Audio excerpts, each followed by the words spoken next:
Hi guys, good morning. Welcome back to my channel dream house. তো কালকে ঝড়টা কেমন হলো? যাক, ঠান্ডা ঠান্ডা ওয়েদার, খুব একটা ঝড়ে যে ক্ষতি হয়েছে লোকের সেটা মনে হচ্ছে না। তাও ঘরে বসে থেকে ঠাকুরের কাছে প্রার্থনাই করতে পারি, নিজের জন্য, নিজের চ্যানেলের জন্য আর সবার জন্যই, সবাই যেন ভালো থাকি। তো এই বলে আজকে ব্লগটা আমি শুরু করলাম। কেউ স্কিপ করে দেখবে না, সবাই কিন্তু পুরো ভিডিওটাই দেখার চেষ্টা করবে। ভালো লাগলে লাইক, কমেন্ট, শেয়ার আর প্লিজ চ্যানেলটাকে সাবস্ক্রাইব করে নেবে। তো আজকে সকালবেলার ভিডিও, আমি ঘুম থেকে উঠে পড়েছি, দেখো বাইরে বৃষ্টি হচ্ছে। কালকে রাতে মুষলধারে ঝড় হয়েছিল। এখন বৃষ্টি যেহেতু হয়েই চলেছে, বৃষ্টি থামছে না। বেরোবে কিন্তু কি করবে তাই ভাবছে বৃষ্টির জন্য, কিন্তু তাও বেরোতে হবে। সেই ফাঁকে আমি সকালে টিফিনটা করে নিলাম চটপট করে। সকালে বিছানাগুলো তুলে ফেলেছি, কিন্তু অন্য কাজ করা হয়নি। আমি টিফিনটা চটপট করে নিচ্ছি, কারণ বেরোবে যেহেতু।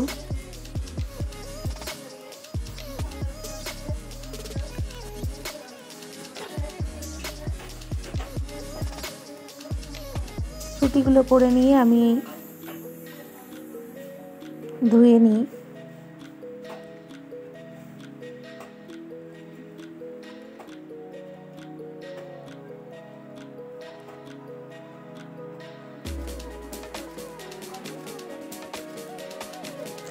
এই দেখো বৃষ্টি পড়ছে এখনো, বাইরে গিয়ে দেখাচ্ছি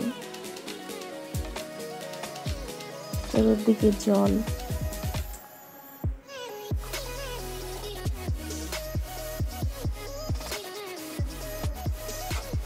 তাও রাতের মতো অত জোরে বৃষ্টি পড়ছে না, আস্তে আস্তে এখানে জলে ভেসে গেছিল। রেডি হচ্ছে ব্যাগপত্র নিয়ে, আর মেয়েরা হচ্ছে ওখানে পড়ছে।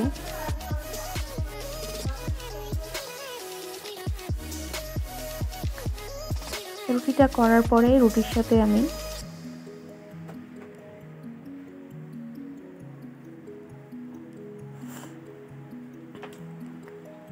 তেলের মধ্যে একটু হলুদ দিয়ে দিলাম। বেগুন তেলে দেওয়ার পরই ছিটকায়, সেটা ছিটকাবে না তেলটা। এরপর লবণ দিয়ে নিলাম। বেগুন ভাজাটা বসিয়ে রেখে আমি এখানে আলু দিয়ে আর কুমড়ো দিয়ে কেটে নিয়ে আসবো, কারণ আমার মেয়েরা বেগুন ভাজা খায় না, তাদের জন্য আলাদাই করতে হবে। এই জন্য মনে করলাম একেবারে দুপুরের মতোও করে নেব।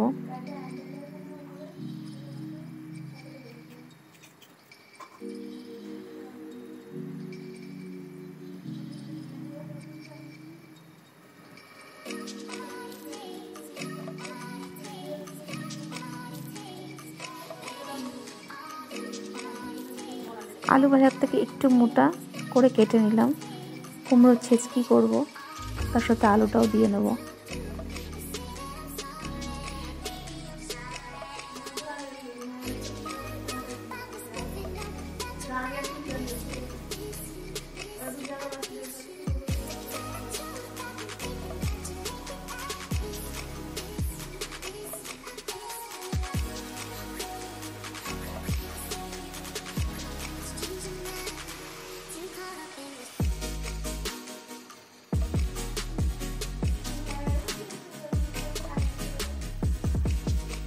বেগুন ভাজা কড়াইতে বসানোই রয়েছে, স্টিমটা কমিয়ে দিয়ে এসেছি।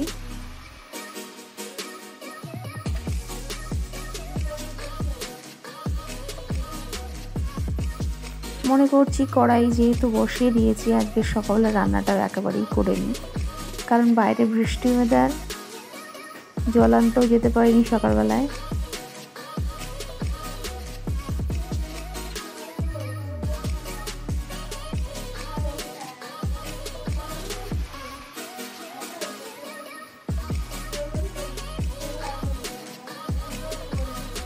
রান্নাটা সেরে নিয়ে আমি স্নানও করে নেবো আজকে।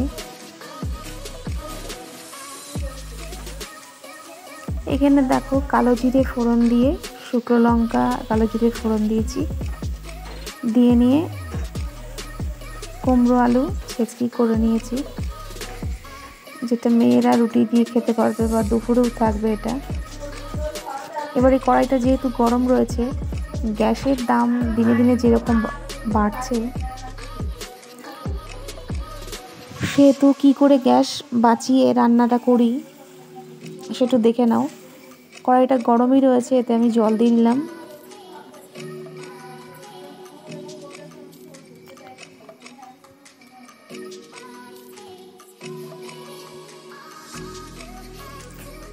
এতে ডিমগুলো ধুয়ে আমি দিয়ে দেবো।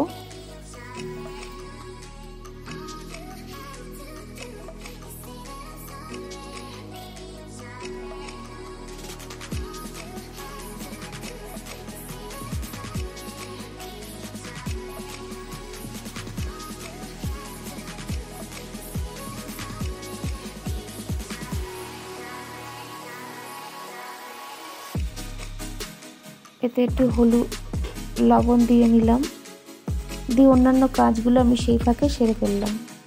ডিমটা আমার সেদ্ধ হতে হতে আমার ঘরটা ক্লিন করাও হয়ে গেল। ক্লিন করে ঘরটা ঝাড় দিয়ে নিলাম। বাইরে ওয়েদারটা দেখো, এখনও সেই একই বৃষ্টি, আর কেমন একটা বুঝে রয়েছে যেন অন্ধকার। ডিম সেদ্ধ করে ডিম কারি আমি বসিয়ে দিয়েছি। পেঁয়াজ, আদা, রসুন, জিরে আর শুকনো লঙ্কা, গরম মশলা দিয়ে ডিম কারিটা করে নিলাম।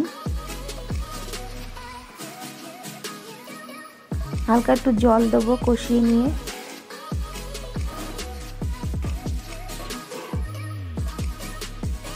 এরপরে রান্নাঘরটাও ক্লিন করা বাকি আছে। ঘরের কাজ হয়ে গেছে, তার আগে ডিমটা আমি হয়ে গেছে চাপা দিয়ে দিয়েছি। আমি জলটা নিয়ে আসি, যেহেতু বৃষ্টিটা একটু কমে গেছে।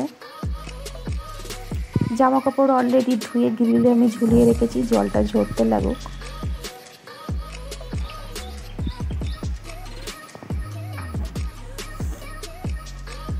দেখো গ্রিলে জামা কাপড় ঝুলানো রয়েছে, দেখতে পাচ্ছ।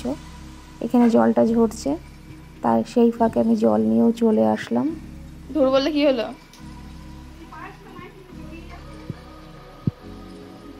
বৃষ্টি এক নাগাড়ে পড়েই যাচ্ছে। বাইরের কাজ মোটামুটি শেষ। ঠাকুরের বাসন টাসন সব আমি ধুয়ে ফেলেছি। এবার তরকারিটা হয়ে গেছে, চাপা দিয়ে রেখে গেছিলাম জল আনতে। এটা নামিয়ে নিয়ে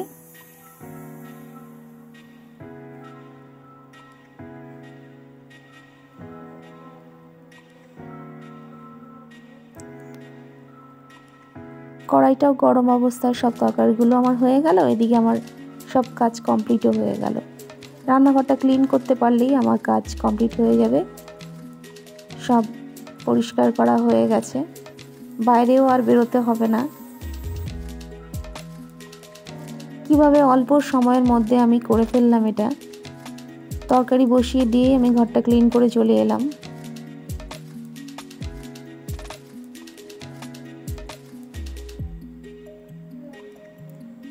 বাসনগুলো মেজে বেসিনটা ধুয়ে নিয়ে ভালো করে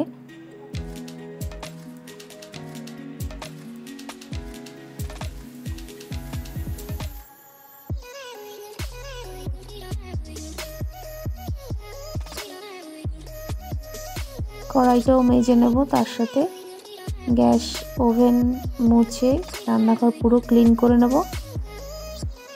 ভাতটা বেলায় করে নেব।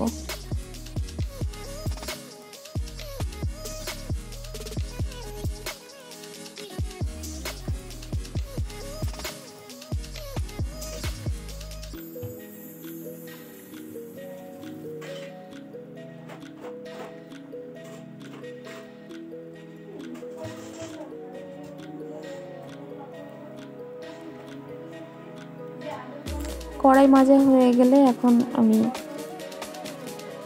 গ্যাস ওভেনটা, আমি একটা শ্যাম্পুর বোতলে দেখলে যে একটু ডিটারজেন্ট দিয়ে নিয়ে জল দিয়ে ভিজিয়ে রেখে দিই, এতে ঝটপট করে আমি দিয়ে সব ক্লিন করে নিতে পারি।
কাজ কমপ্লিট করে আমি স্নান সেরে এসেছি। এই দেখো সাইরেন একটা শব্দ পাচ্ছ, এটা 9টার সাইরেন বাজছে। তার মানে 9টার মধ্যে আমার সমস্ত কাজ কমপ্লিট হয়ে গেছে। ঘুম থেকে উঠেছিলাম 7টায়, আজকে বৃষ্টি পড়ছিল, দেরি করে ঘুম থেকে উঠেছি। এখানে আমি স্নান সেরে বেলপাতা আর তুলসী পাতা তুলতে এসেছি। বেলপাতা গাছটাকে তোমাদের আমি আগে দেখিয়েছি, একদিন পরিষ্কার করেছিলাম। বড় গাছ, তার গোড়া থেকে এরকম বেলপাতা বেরিয়েছে, যেটা আমি পুজো দিতে পারি, তার জন্য ওখানে পরিষ্কারটাও করেছিলাম। আগের ভিডিও তোমরা দেখেছো। এখানে তুলসী পাতাও নিয়ে নিলাম আমি। পুজোটাও কমপ্লিট হয়ে গেল আমার। আজকে সোমবার, শিব ঠাকুরের মাথায় বেলপাতা দিয়ে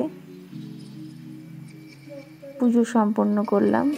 এরপরে নিজের সকালের টিফিনটা নিয়ে বসেছি আর আপন মনে বাইরের দৃশ্য দেখছি। বৃষ্টি সমানে পড়েই চলেছে। তো আজকের ভিডিওটা আর বাড়াবো না।